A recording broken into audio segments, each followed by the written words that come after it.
Without any further ado, we're very lucky that we've actually been joined with somebody who happens to be one of our favorites too as well. Ladies and gentlemen, he happens to be the Sajjada Nasheen of Mohra Sharif. He is Mujtaba Gul Badshah Sahab.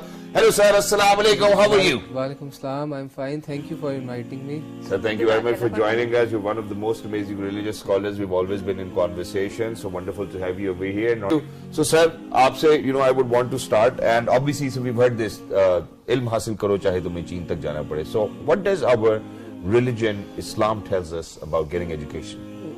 In Islam, if we analyze that the first Quranic ayat, that is also based on education knowledge. Ikra bismi rabbika lazi khalaq. Then the second important incident, the first battle of Badr, those prisoners who were kept captive, they were given chance to set free if they are going to educate Muslim students. So I think that the importance of education is in Islam. It is one of the most important component. Rasulullah sallallahu alaihi wasallam said, seek knowledge from cradle to grave. Whether it's a man or a woman, knowledge is, and seeking education is obligatory for everyone. True. As a Muslim. As a Muslim. So, Mujtaba Sahab, coming back to you, we have seen that in Islam had a very vibrant culture when it comes to education, and we have seen that there's a guy, an Arabic guy, I'm forgetting his name, he created the entire algebra because your inheritance laws are so much difficult, and it is said about them that if you learn them, it means that you have learned half of the education.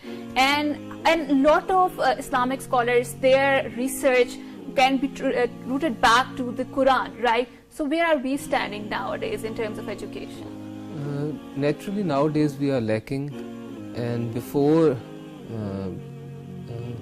like if we are going to move back 500 years or 1000 years, Muslim scientists, they were the founders of all the subjects. Yes. All the subjects. True. Even now, in European countries, they are told that they are the father of medicine. True. Is the Muslim scientist, and the father of the mathematics Algebra. is also algebra. It's also a Muslim scientist. But I think now we are not, our course line and our, like Asif was saying, that now hamara jo wo ek aim hai, that's only to have a degree. True. That's not to learn or acquire knowledge. True. True. Move back to Mujtaba Sahab over here as well. Mujtaba bhai, when we talk about how our religion has always been very vocal about education,